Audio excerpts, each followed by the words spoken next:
हमारा system already is working for transport drivers, non transport drivers, home guards and working journalist के लिए 5 lakh accident policy अभी implement हो रहे हैं। आगे ये जितने भी वर्कर्स आज यहाँ पर आए उनके representation, similar accident policy for 5 lakhs we are going to take care of that accidental policy.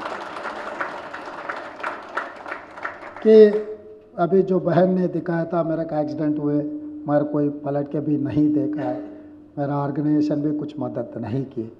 అందుకే ఈరోజు మా ప్రభుత్వం మీరు లేవనెత్తిన 2 ప్రధానమైన అంశాలలో ఇప్పటికిప్పుడే ఇక్కడనే ఈ వేదిక మీద प्रवीण जी, हम लोग 2 पॉलिसी के बारे में हमारे सरकार जिम्मेदारी उठाना चाह रहे हैं। एक accidental policy for 5 lakhs death accident और अदर एक्सीडेंट के वर्कर्स के लिए, जो आपने कहा these are professionals not workers, yes I do agree with your suggestion।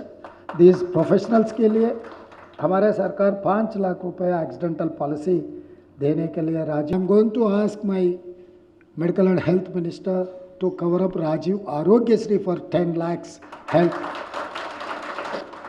तो उसके लिए भी आप लोग सिमिलर जो एप्लीकेशन है हम लोग जो मांग रहे हैं, आरोग्यश्री कार्ड, हम लोग राजीव आरोग्यश्री जो कार्ड देने वाले हैं, आप लोग एप्लीकेशन लगवा दो।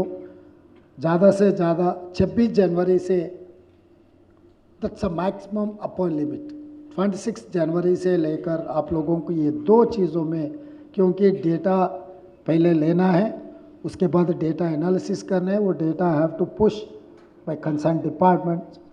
अभी तो मैं आप लोगों को वादा कर रहा हूँ, ये 2, one is accidental policy, the other one is health policy। Rajiv Arogyasri is 10 lakhs for your health coverage, and accidental policy death cases में, the other cases में we are going to cover 5 lakhs rupees for death accident। విధంగా మా IT minister గారికి ఇంకొక సూచన కూడా చేయదలుచుకున్నా, నేను tea hub ద్వారా గవర్నమెంటే సొంతంగా ఒక యాప్ను ఫ్లోట్ చేయాలన్న ఆలోచన ఉన్నది।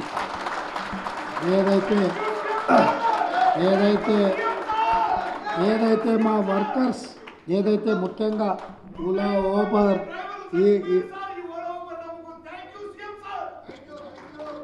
సో ఈ విషయంలో వాళ్ళ హార్ట్ బర్నింగ్, వాళ్ళ గుండెలో ఉన్న బాధ నాకు తెలుసు। గతంలో చాలాసార్లు వాళ్ళతో మాట్లాడడం జరిగింది।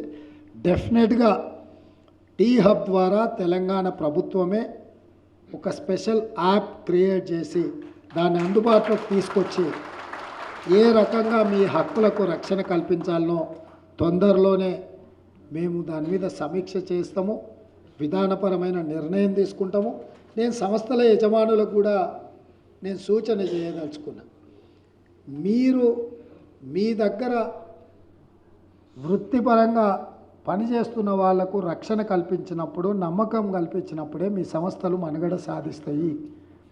మీరు ఆ విషయాన్ని మర్చిపోయి కేవలం లాభాలు ఆర్జించాలి, వర్కర్స్ ఆ ప్రొఫెషనల్స్ చనిపోయినా లేకపోతే వాళ్ళు నష్టపోయినా మాకు సంబంధం లేదని ఇన్హ్యూమన్గా బిహేవ్ చేస్తే ఆ సంస్థల్ని తెలంగాణ రాష్ట్ర ప్రభుత్వము క్షమించదు। అధికారులకు ఒక ఆదేశం నేను ఇవ్వదలుచుకున్నా। 4 or 5 months బ్యాక్ ఒక స్విగ్గీ డెలివరీ బాయ్ 2nd ఫ్లోర్లో ఆ ఆర్డర్ డెలివరీ చేయడానికి పోయినప్పుడు ఆ యజమాని యొక్క పెంపుడు కుక్క అతని మీద దాడి చేయడంతో 2nd ఫ్లోర్ నుంచి కింద పడ్డాడు। 4-5 రోజులు హాస్పిటల్లో